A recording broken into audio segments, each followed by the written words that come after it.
freaking cool. Yeah, baby. Yeah. Going on, fellas, before we get into anything today, I'm gonna get rid of two of the most common questions that this game is getting. The first one is probably the biggest one, is it coming to the Quest? And sadly, it is not. This is a PC VR only game as of right now. They have no plans to release it on any other system at this time. If and when they have news, they're gonna give that to us. But right now, it's a PC VR only exclusive. We can speculate if it's coming and all that stuff. If the track record's the same as the first one, yeah, it's gonna come to the Quest. I would say, based on everything I've played about this game, that it would only come to the Quest 3, if at all. And number two, can my PC run it? I will put on the minimum and recommended settings that they have on the screen, but I ran this game with a 4070 Ti, a Ryzen 5 7900X. I'm so sorry, it's been a little while, and 32 gigs of RAM, and I had absolutely no issues. The only time I had some issues was when I was recording and I put the resolution up past 110%. I would see extreme frame drops, but that's usually the case when I'm recording using OBS. But with that out of the way, my name's Sodamoose, and I want to apologize up front for my voice and the lackadaisical nature of this video. I'm extremely sick right now, on a pile of medication, just to try to get something out to you guys for this, because it's a huge moment. We all been waiting for this game for a while now. People that love Into the Radius love it, myself included. And I wanted to spend some time with this game to bring you guys this video. I was fortunately given a pre-early access build of the game by CM Games. I want to spend time with it and just share some of my thoughts with you guys. I'll do a more comprehensive video in the next couple of days, hopefully, when I feel a little more energetic. But if you've been looking for more Into the Radius in a different setting, this is your game. This is Into the Radius through and through, what you love and also what you might hate about Into the Radius. Now, mind you, this was a pre-early access build and it's going into early access, but with that said, you need to walk into this expecting an unfinished product. I'll leave links and stuff down below, but they being CM Games, is very communicative about what to expect and what not to expect. Like, for instance, there is no gun cleaning, for instance, in this build. There is some weapon attachments in this build as well. There's a lot of functions of the base that you're at that just are under construction. For instance, the shooting range, there's only 3 areas.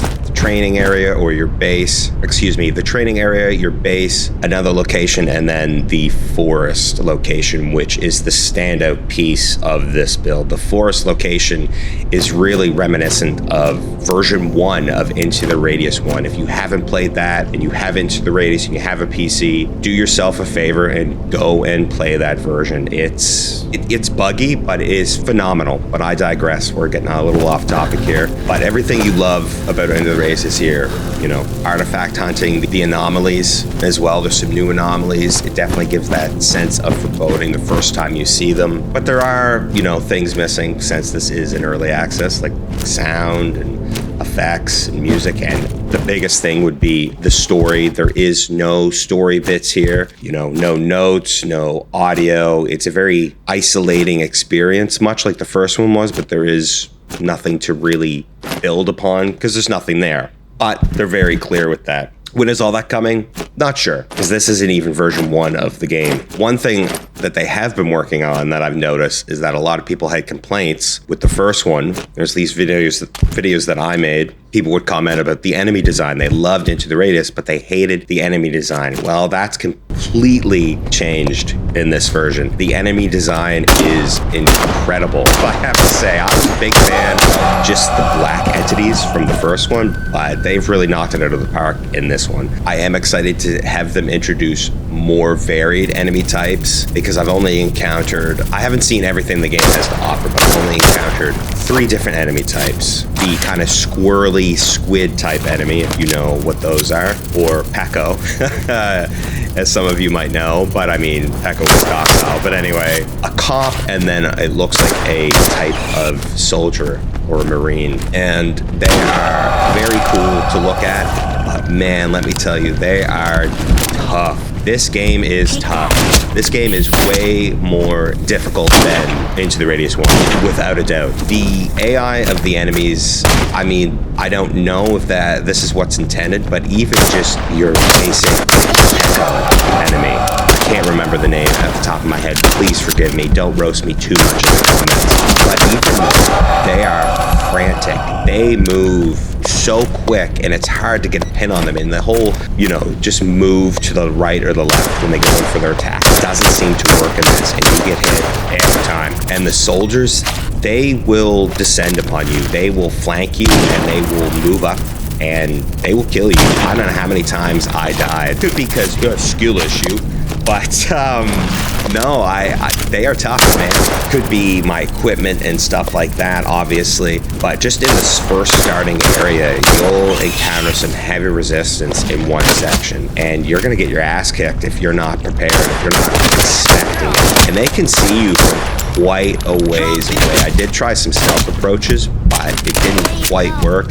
Again, this is early access. I don't know what their full intentions are. Enough praise about that. The world is phenomenal. The anomalies that are around, the ones that are around, are a nice welcome fresh coat of paint from what we're used to. Very impressive. The world is gorgeous. I mean, like I said, I'm running this on a 4070 Ti, 32 gigs of RAM, and it just runs flawlessly for me. And it looks the part. I mean, that forest section in particular, it is just breathtaking. And you can see weird anomalies in the distance and stuff for the first time, and it's just like, man, what is going on here?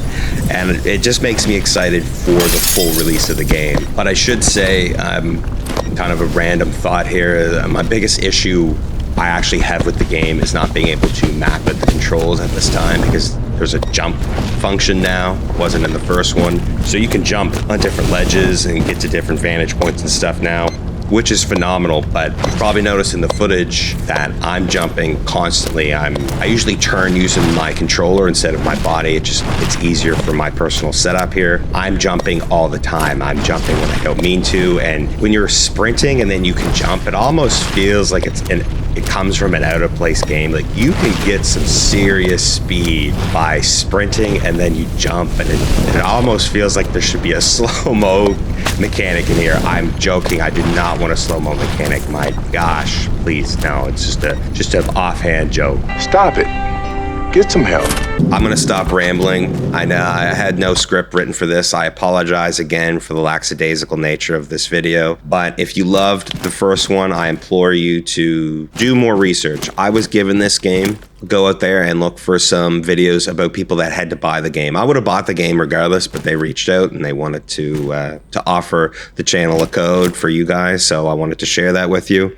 Come to your own conclusion. It is $39.99. And I believe that price is going to be the same price throughout the entire development of the game. Now, I can't say that for sure, but from what I'm understanding from how they're communicating with us through Reddit and Discord, that seems to be the case. But yeah, that's $39.99 USD. So Canadian, I would imagine probably closer to $50. But there's a lot of games that release at that high price that are dog shit in VR. I think this would be worth your time and worth your money if you loved the first one. If you didn't love the first one, you know what? I'd say that you're not going to like this one. And I know there's a co-op aspect of this game, and I know I haven't mentioned it. It's because I have no friends, man. I couldn't try it with anybody. I had nobody to try it with. I'm a small channel. I have no, YouTube friends or anything like that. But I'm gonna try to play today for the release. And if you guys want to play with me for whatever reason, it's only 2-player co-op. Offers there, it's just Sodamoose. That is my name. That's my name across everything, all platforms. And yeah, anyway, that's it for me. I hope you guys enjoy. Get out there, play the game. Let me know what you're thinking. Are you hating it? Are you hating the bugs? Are you hate the early access? Let's talk about it. Anyway, I'll catch you next time.